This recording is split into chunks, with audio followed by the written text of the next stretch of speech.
Yeah. I can hear you. So let's just confirm with the. Okay, now I'm hearing. I'm good. So it was Okay. just my microphone. So All I'm right. starting over. I'm talking about why we're going to be implementing Waterfall at Keystone. Yeah.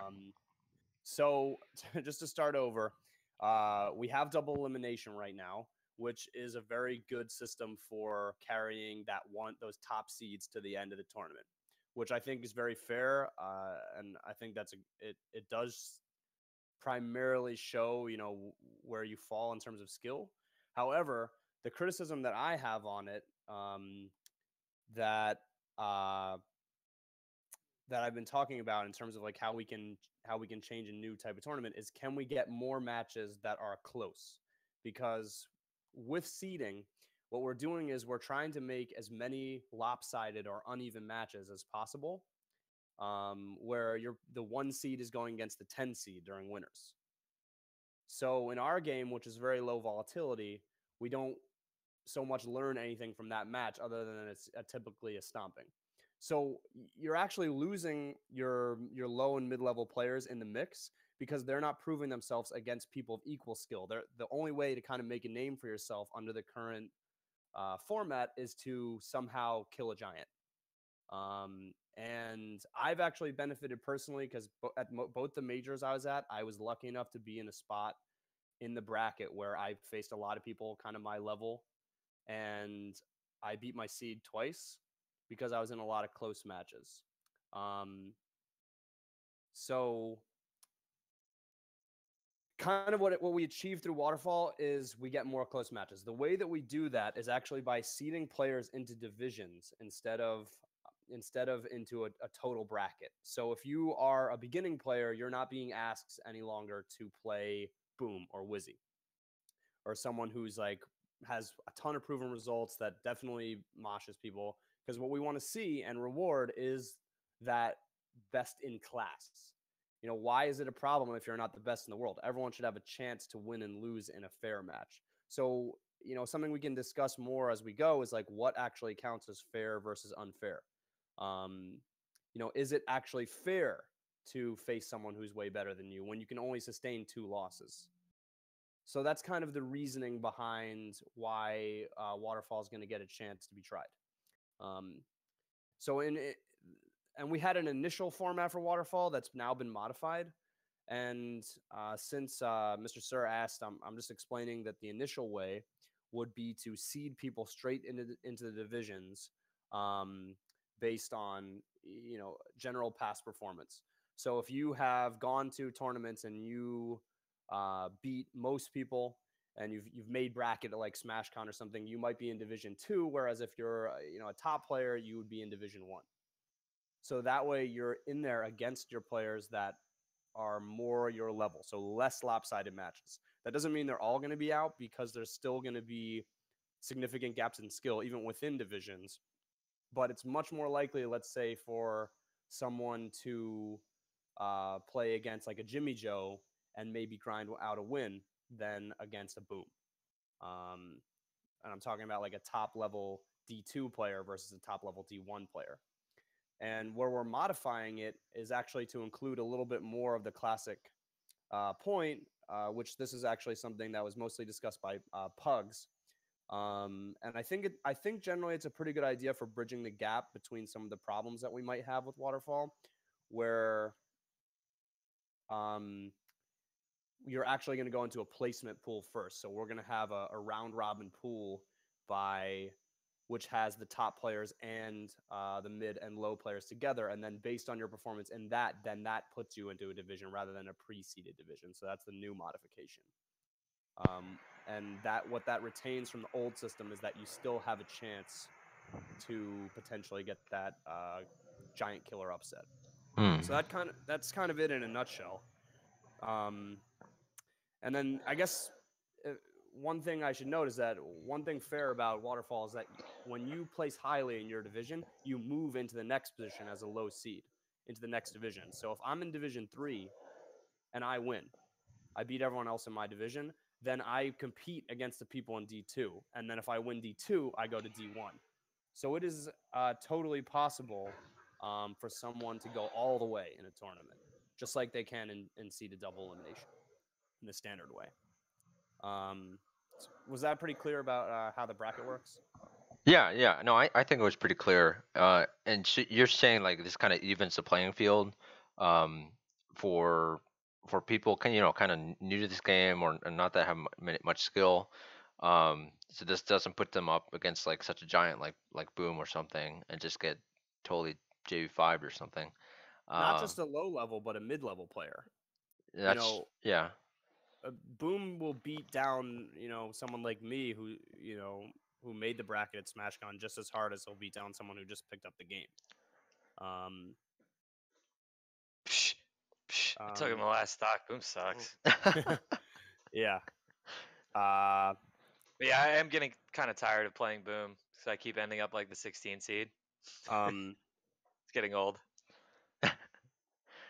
Someday you'll beat him, Dark. I hope people can hear me too. By the way, but I haven't had any complaints. I think yeah, that one guy. I just had Reptar come upstairs and tell me he's my roommate, so he just came upstairs and was like, "You need to hold your mic closer or something." I don't know. I'm It's not so really. weird because like Yeah, I can hear you I know. perfectly. I hear you guys perfectly, but yeah. I mean, so you know, the reason why I personally started thinking about this was because some of my background as a competitor. I've been a competitor, martial artist, and fighter, and the idea in those things is there's no way that someone who's a white belt is going to be fighting a black belt. Like they wouldn't put. That's not even a game. That's not even a match like anyone would want to see.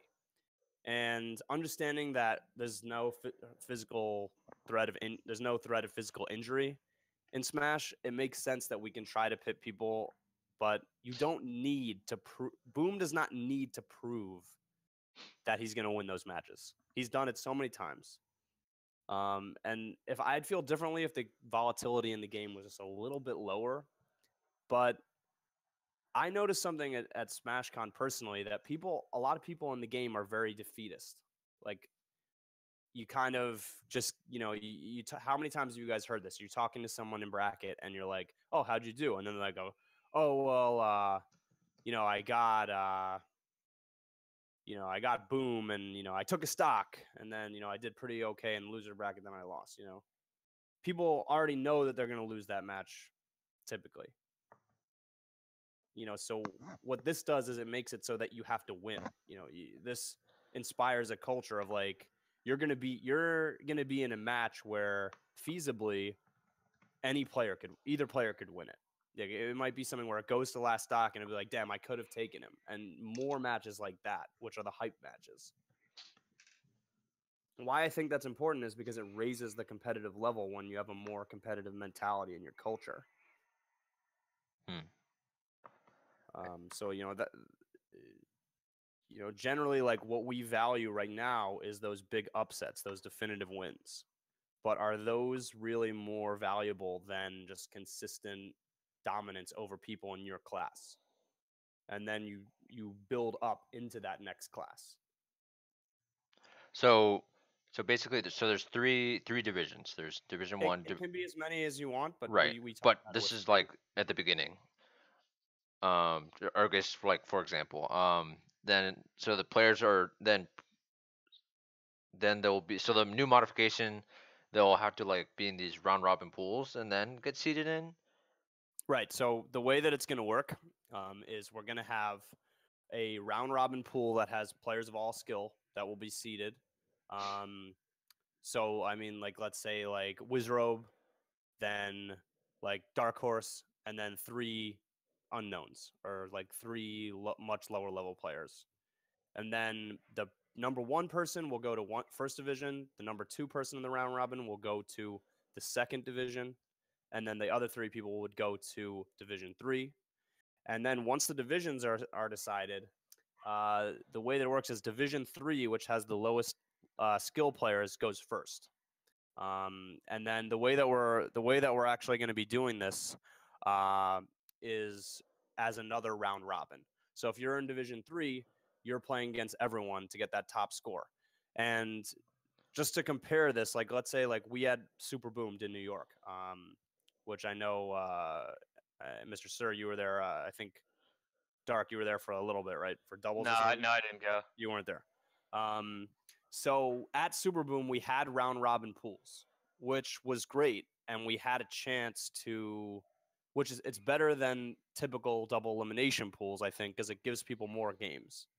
Um, which is another huge thing about Waterfall tournament is that everyone's going to be playing more games, um, and not just the players that typically win or that are getting seeded into like cakewalk matches. Um, but the problem with the round robin at Super Boomed, if I could bring one up, is that it's not really a true round robin because you have a shark in the tank. And like if you're in the round robin pool and you're a pretty decent player and Alvin's in your pool too, like basically you're getting an insta loss against Alvin pretty much. And then you have to contend with everyone else. So though you are playing everyone else, like really there's two people in the round robin that are much better. Your two people that are seeded to make it out and your three unknowns. Um, what this does is when you have Division 3 round robin in a waterfall tournament, it's five people of mostly the same skill, unless there's someone unless someone messed up in placement pools or if they were seeded because they were an unknown, although they are if they were underrated. Right. You're going to have a better chance of those five matches being good. And one thing we saw at Super Boom is that some people would just DQ themselves, and other people wouldn't try once they already had those two losses. Huh. So this is actually giving us a more competitive round robin. I have 2 points I want to make. The first point is the preliminary round robin pooled in a division. Wouldn't that make the event more time consuming and more tiring to the players? So that's one Because question we had. honestly, I've never read any posts or anything, so these are all like Right. questions, I'm just pointing out. So that placement pools does add another hour to 2 hours to the tournament, but at what we've discussed in 64 League is that with um, events being 64 exclusives, that shouldn't be much of an issue. People are being asked to play their 5 matches. They're in there. You need your pool captains, and then you're going in. Where this on a 2-day over a 2-day event, it is time consuming, but I don't think that it's any more time consuming than a normal event where we're not going to be able to do it. I actually think that if like players playing more games is a problem, that's actually a huge problem then, because the whole point of this is to give people more matches, because under our current system people are getting a lot less matches. Like if you're a new player or something, people can go 0-2, people can go 1-2, and a lot of the time that's not even a meaningful record because your first match was against someone you were supposed to lose to. So while we are potentially adding more onto it, I think that's a good thing. Okay. All right.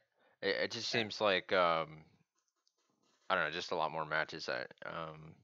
I find a lot of Smash, and like since this will be spread out over 2 days, I think that's going to be a good idea.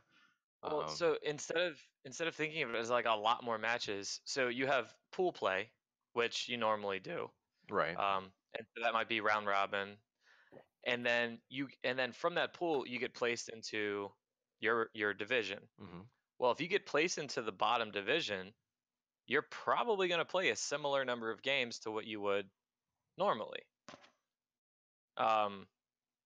Really, That the only way. would be 8 games, assuming you didn't make it to Division 2. So it Right. really Well, doesn't really 4 in your change much. placement pool and 4 in your Division 3 pool. right. The like you would only be playing way more games than normal if Mhm. you're jumping up a division and Mhm. then succeeding in that division. Okay. Like Right. so the like the odds of you playing like so many games that you're like fatigued is actually a lot lower. Well, not a lot lower, but like lower than you would expect, Hmm. because it's not like someone is going from the bottom division and making it all the way to the top division. It would be super unlikely, though one of the key things about Waterfall tournament is that it's possible.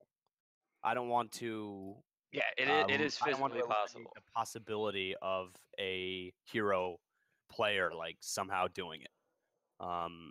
But what we really want to see is who goes from D3 to D2 and who goes from D2 to D1.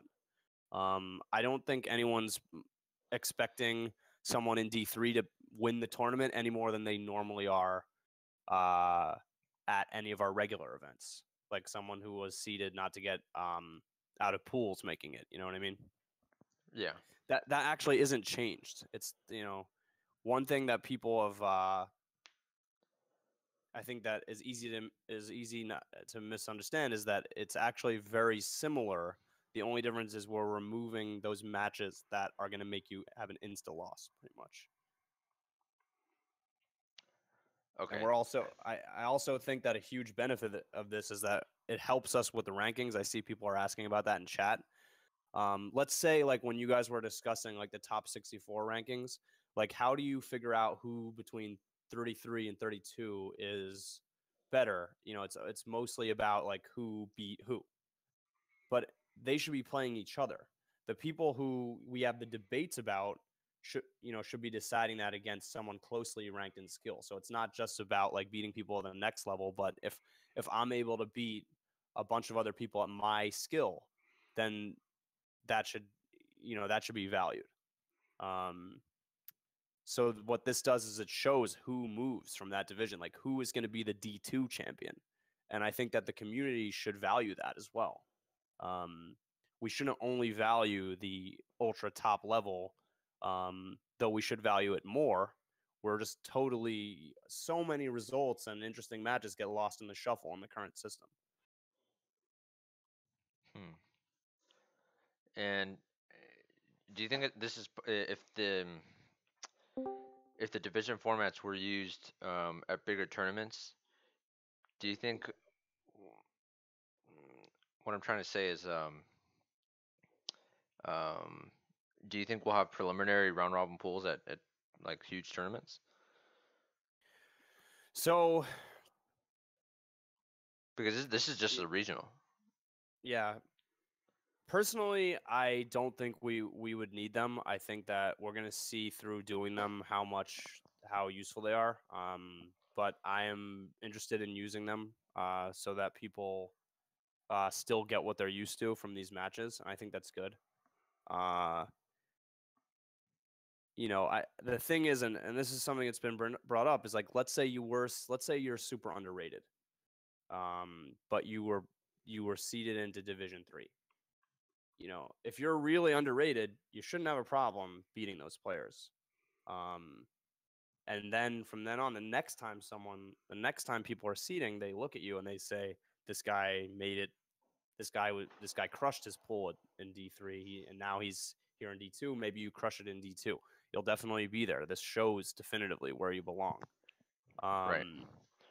And I see people in the chat discussing like if this makes it easier or harder to do the rankings. Like I have to agree with low power and that like I don't understand how it wouldn't make the rankings easier. You're literally going to see who belongs over who. The current system that we have makes that confusing. Hence, people often bring up the term bracket luck or something like that, where like placements aren't as important as definitive wins, which makes sense under current seeded double elimination. But under this format, you're going to be seeing who wins in D2, who actually makes it to D1 over those other players. So in theory, it should be much more accurate. Way more accurate. I mean, you'll be seeing those wins and losses correctly. I would assume. So I think this is a good tournament format to test out, especially at a regional tournament like Keystone. I think a couple scenes are going. New York, uh, maybe some VA, and I think most Baltimore's going Dark Horse. Yeah, as far as I know, I still gotta convince LD. Oh, you still gotta convince him. He's made it out to a couple PA tournaments. Yeah, he has. Yeah, I'm gonna try and get him to go. And I think Moose, I think you just entered the chat. If you Yeah, I'm wanna, here. hey Moose, how you doing, man? Good. How you guys doing? Good. So yeah, we were just talking about the waterfall tournament format that we're going to be using at your tournament. You're organizing the whole Yes. Keystone. Yes. Yep. Moosh is the man on this. Yeah. Moose, do you mind? Can you turn up your mic just a little bit? Hold on a second. Um, I'm using like these earbuds that are like the mic is in my earpiece. Okay, I think you're okay. Is it any better now? Yeah, it's a little better. If you can just I think I just Mr. Audio Technica, where's your nice headset? I'm on my phone right now, so why don't you Um, just like introduce the tournament, just when it sure. is, how many entrants we Yeah. got, and um, what Okay. what event details are you gonna share? Yeah. So the tournament Keystoned, obviously, in the Philadelphia region. It is on March 11th and the 12th, so it's a Saturday and Sunday. Um, we currently have 30 people pre-registered and paid. And that's kind of like the main details. We have some side events that will be unlocked as we hit more entrants, and it will be probably one of the first regionals to use that waterfall bracket system.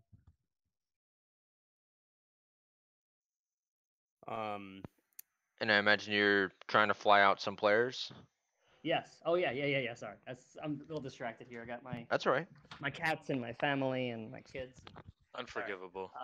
Yeah. How could they? So yeah. So I have so two people we want to get out is NTA from Georgia, and Super Boom fan from Canada. I always forget where. Somewhere like west. You guys probably know better than I do. And so basically Boom and NTA. And basically, the way we're figuring we're going to do that is if we can raise funds through Smash GG via the reward shop, we can get people merchandise and use the extra bit of income or profits to fund NTA and Boom. We're already 30% of the way there for NTA, and I think only like 2 or 3 people made purchases. So we really don't need a lot of money to get these guys out here.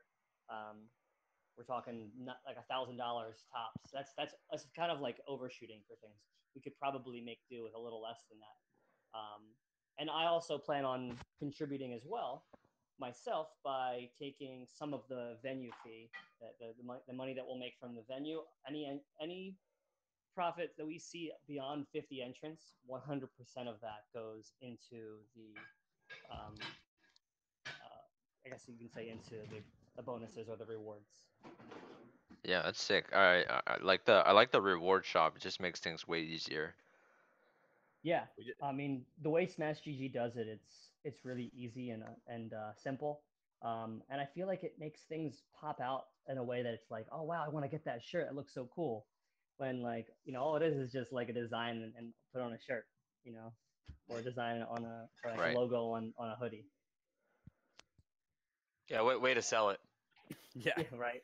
But I mean at the same time, that's part of the thing is like when I went to SmashCon, I'm like, yo, I really want a shirt.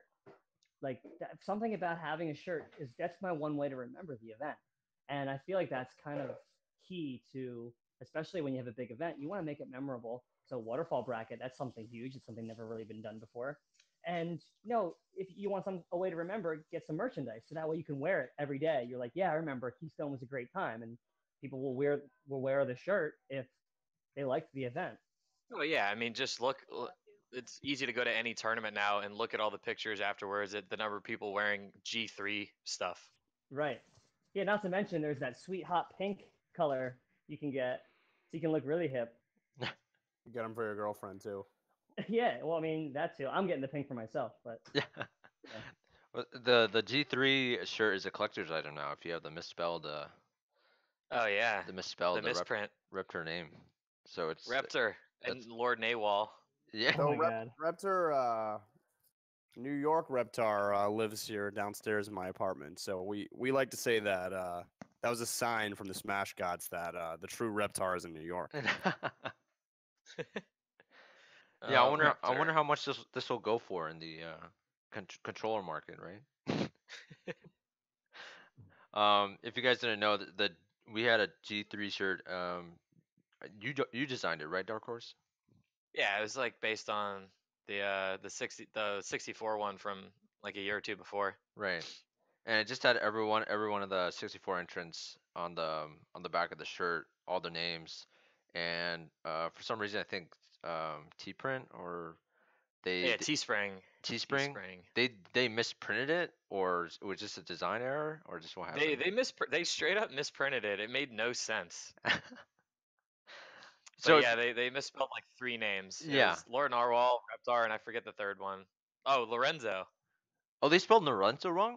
Yeah, they like it was like an A instead of an R, so it was like Lorenzo. I don't know, it was What? weird. I gotta check my shirt. Yeah, I still have both of those shirts. They're still really sick. I was hoping for like a G4 one.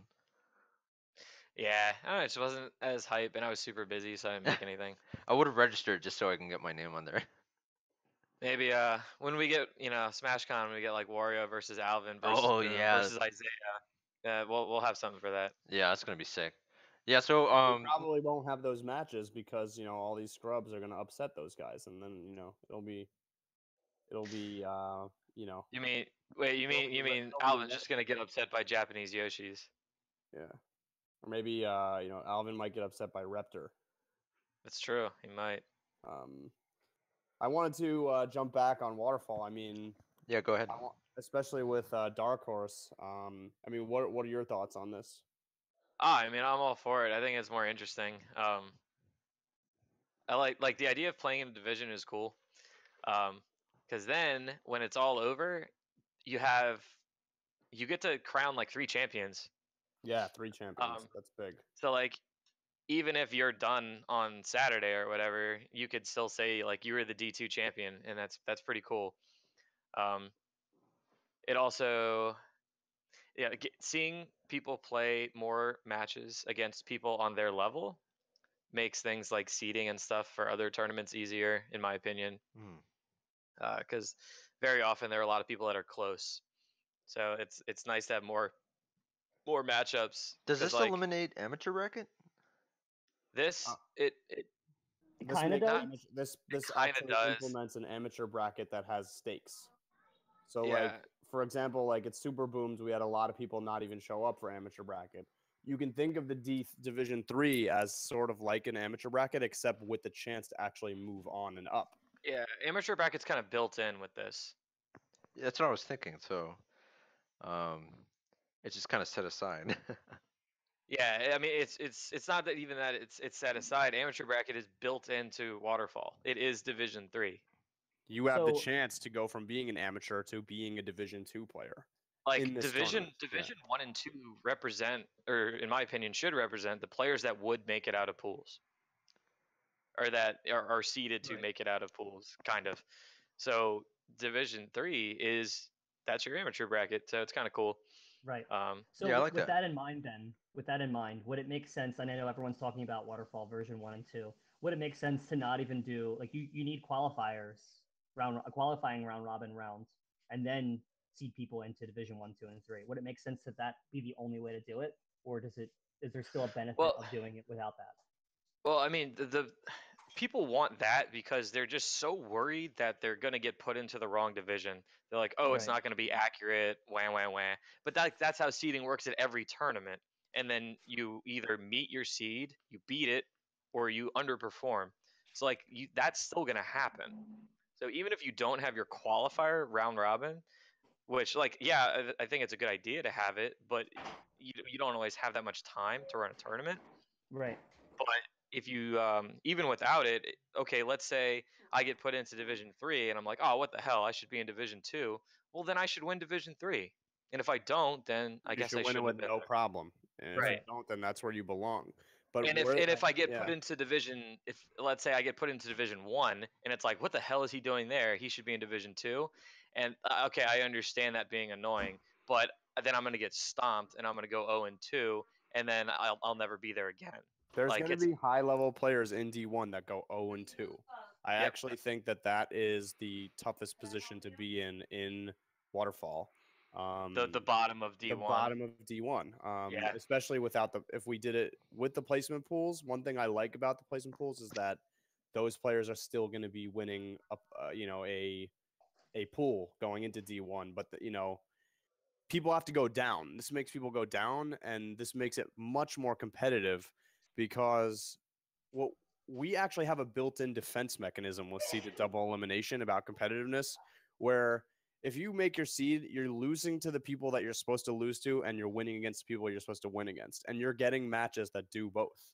You're getting a match where like, oh well, I lost to Boom, but if you won, it would have been amazing, and if you lost, no one cares. Yep. And then you're going to play against someone who you're probably much better than.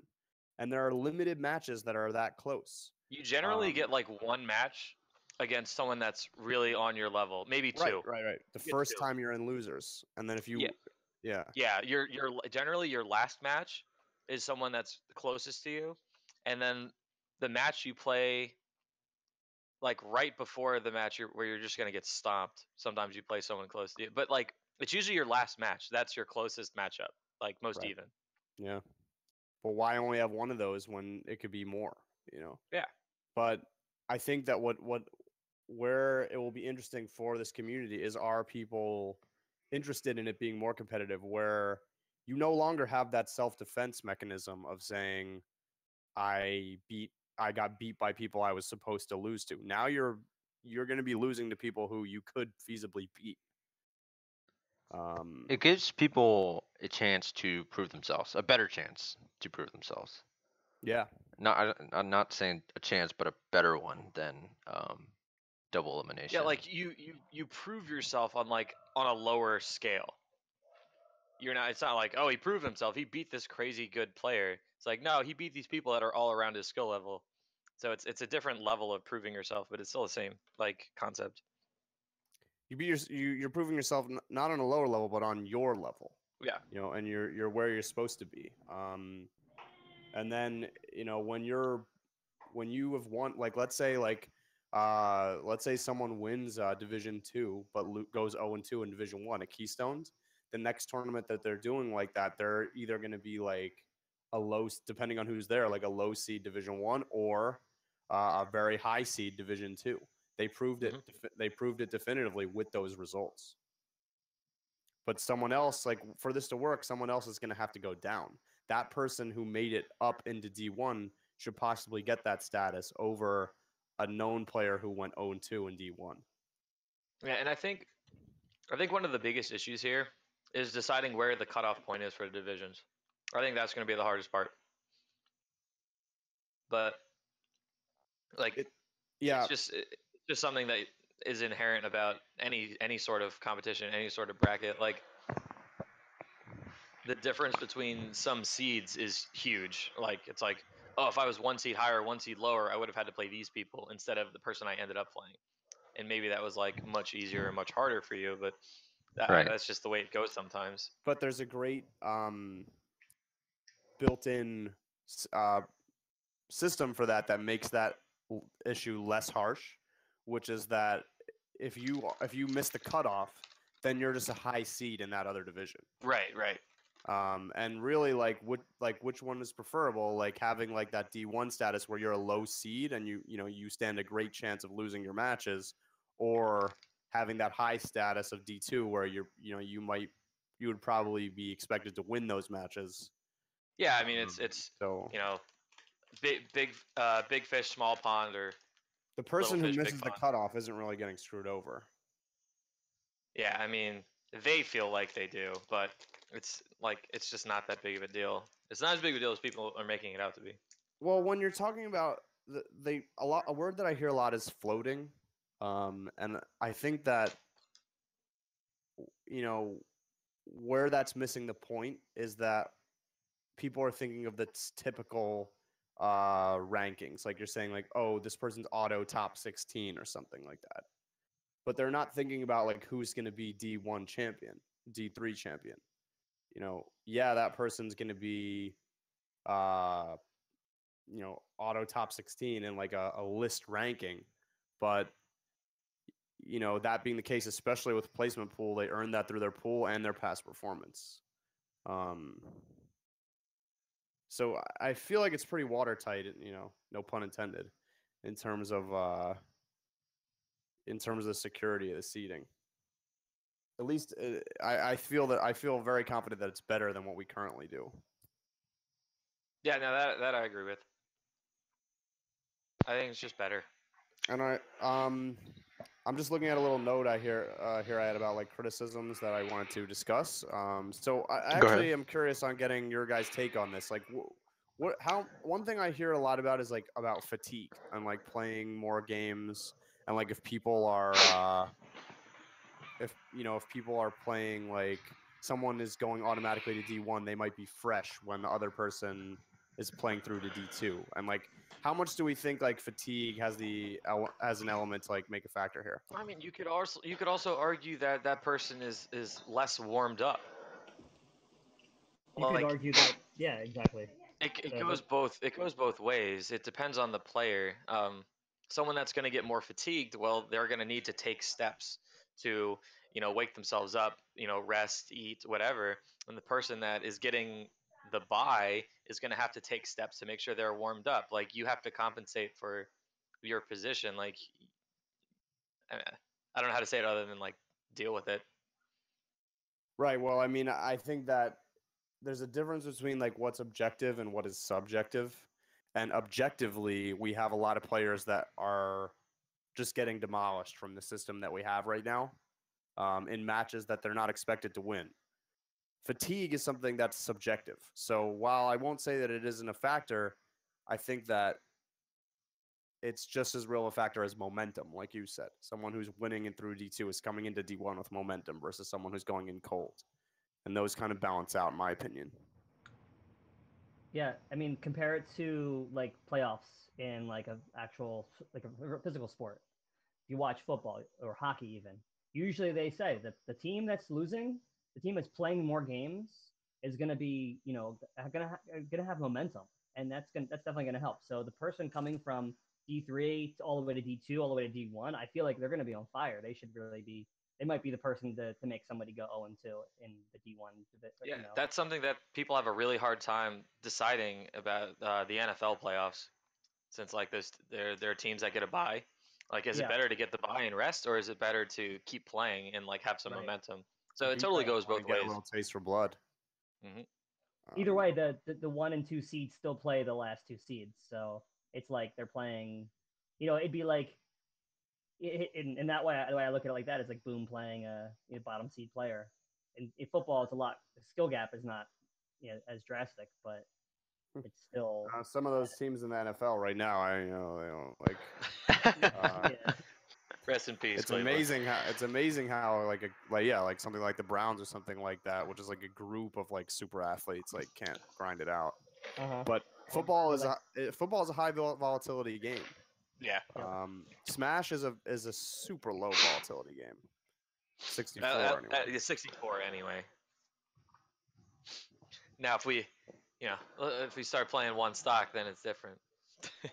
Oh yeah, yeah. Then it's different. Then it goes higher. I mean, the meta's like pretty much developed for 64, so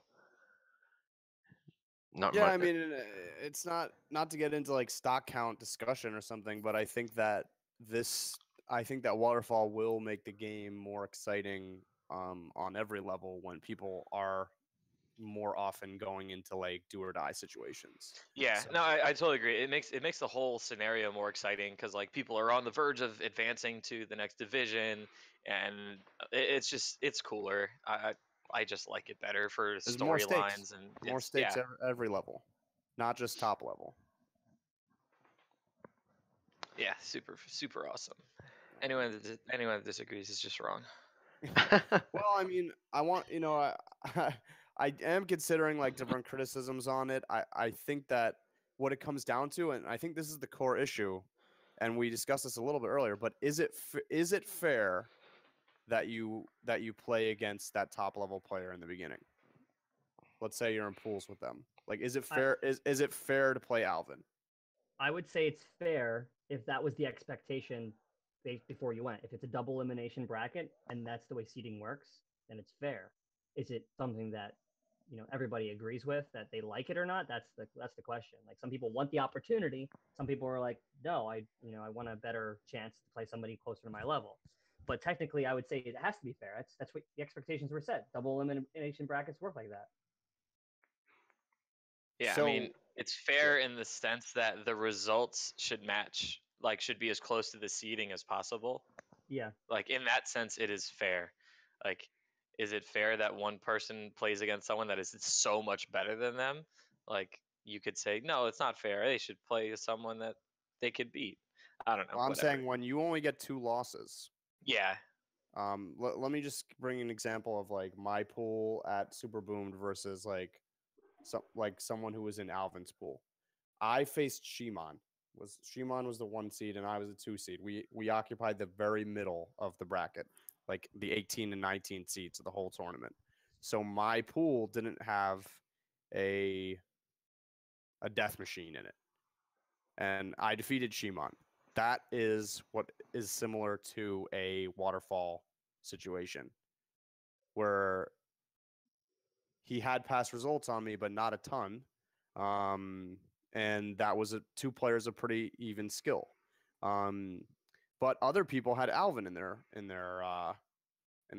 pool, or Boom in their pool. Um, so when you're dealing with those skill gaps, that's where I kind of like question like what's fair and like where people belong.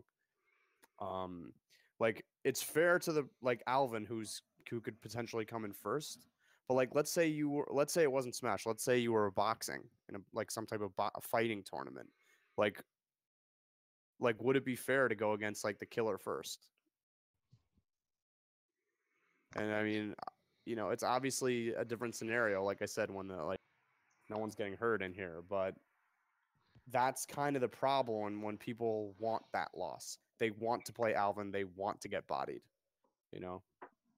we should just do a Mortal Kombat style tournament where one person is the main character and they have to play everybody else there. Run the gauntlet. Yeah, they have Just to go run it. start at the bottom and go all the way up to the top. That'd actually be really fun.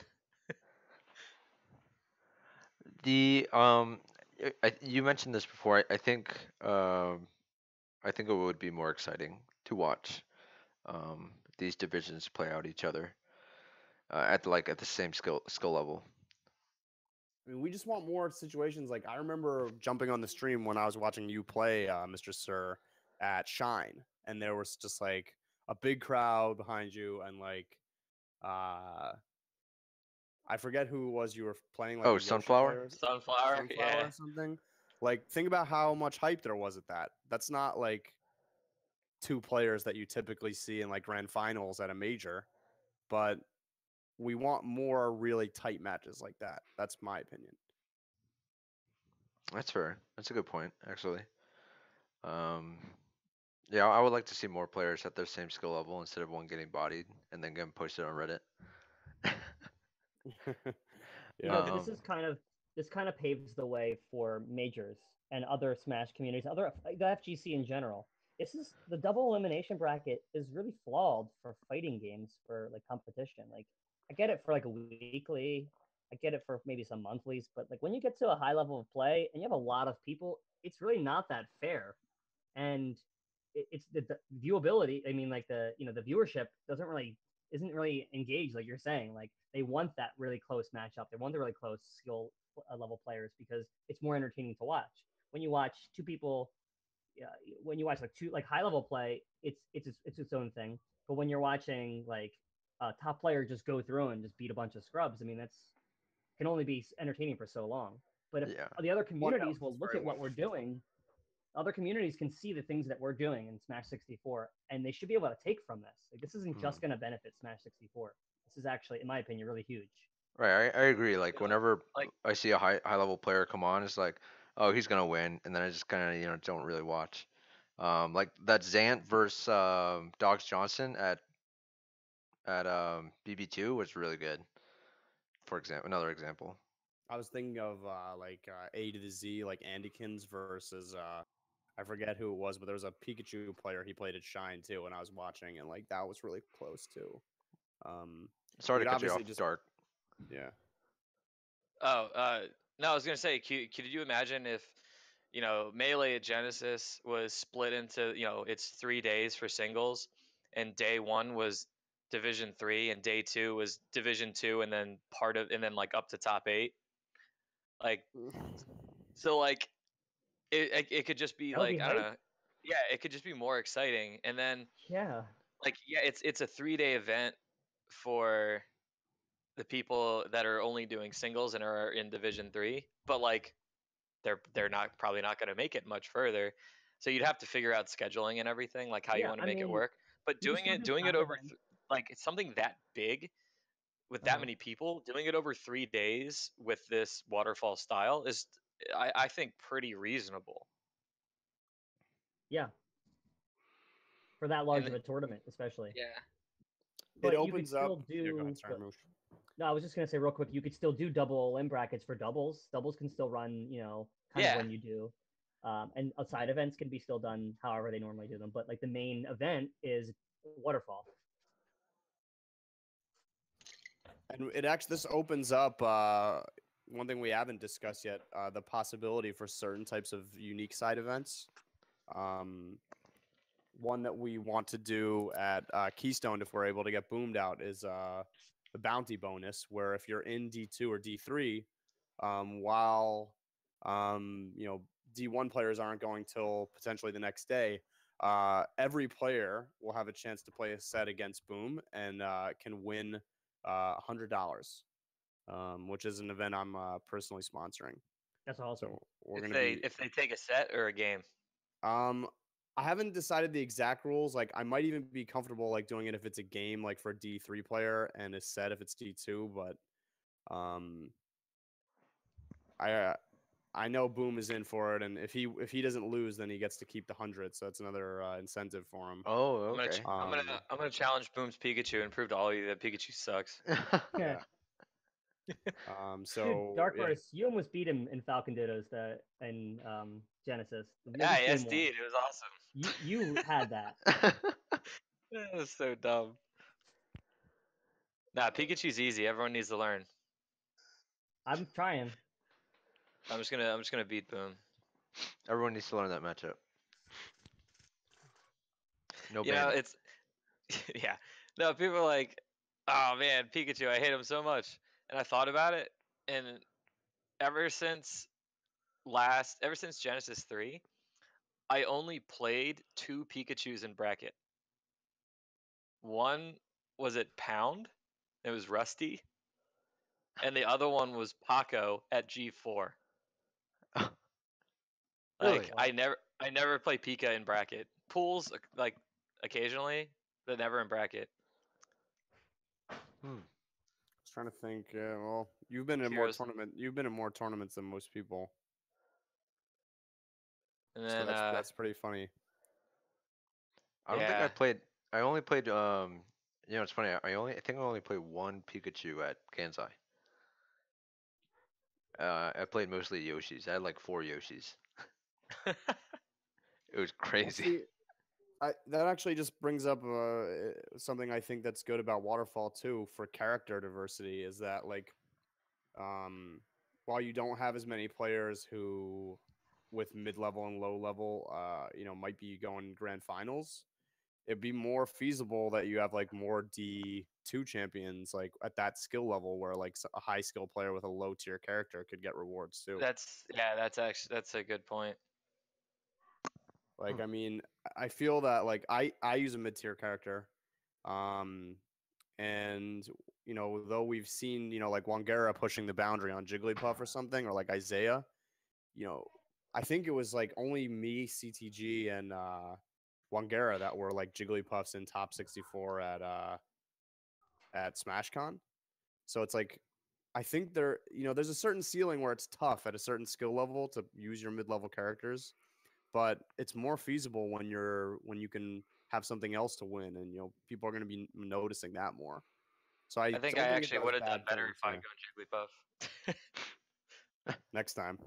Next time. I love Puff. I think mid-tier characters, like if you're really good at Mario, Puff, or something like that, offer a lot of value. People aren't as used to the matchup. makes them become less automatic. I've seen it in some of the wins I've had. Yeah, Yeah. it creates a huge advantage in IMO, just because I don't know, no one really knows the Samus matchup either. So they're just like, how do I edge guard Samus? So like it's a good point you make. But if you're a mid or low tier player, you're gonna have a lot of attainable goals in this. You're gonna be beating a lot more potentially people that people ask who is better between uh let's say like me and you, Mr. Sir, or something like that. Like we should play each other to find that out, not just like how close we get to top eights and stuff. Hmm. I'm down for some net play. I'm a little afraid of you though. I was just bringing that up as an example. Oh, really? um, yeah, no, I like the idea of character diversity. So it's definitely gonna create some. Um, It doesn't do bad things for it. Is all I'm no, saying. yeah, kind of rewards in a sense. But I kind of just want to wrap this up. I really appreciate you guys coming on, Moosh, Dark Horse, and Dark Gentleman. Thank you for coming on, just explaining the Waterfall tournament format that will be used at Keystoned and might be used at future tournaments, depending on how it goes. I think it will go pretty well. Um, but yeah, so the Keystone tournament will be in March. I link that in the chat if you want to go check it out. If you go check out the shop, get some merch, support the tournament, try and get NTA or Super Boom Fan to Keystone. That would be super sick to see. And just want to do a last thank you, and I think I'm gonna wrap the stream. All right, guys.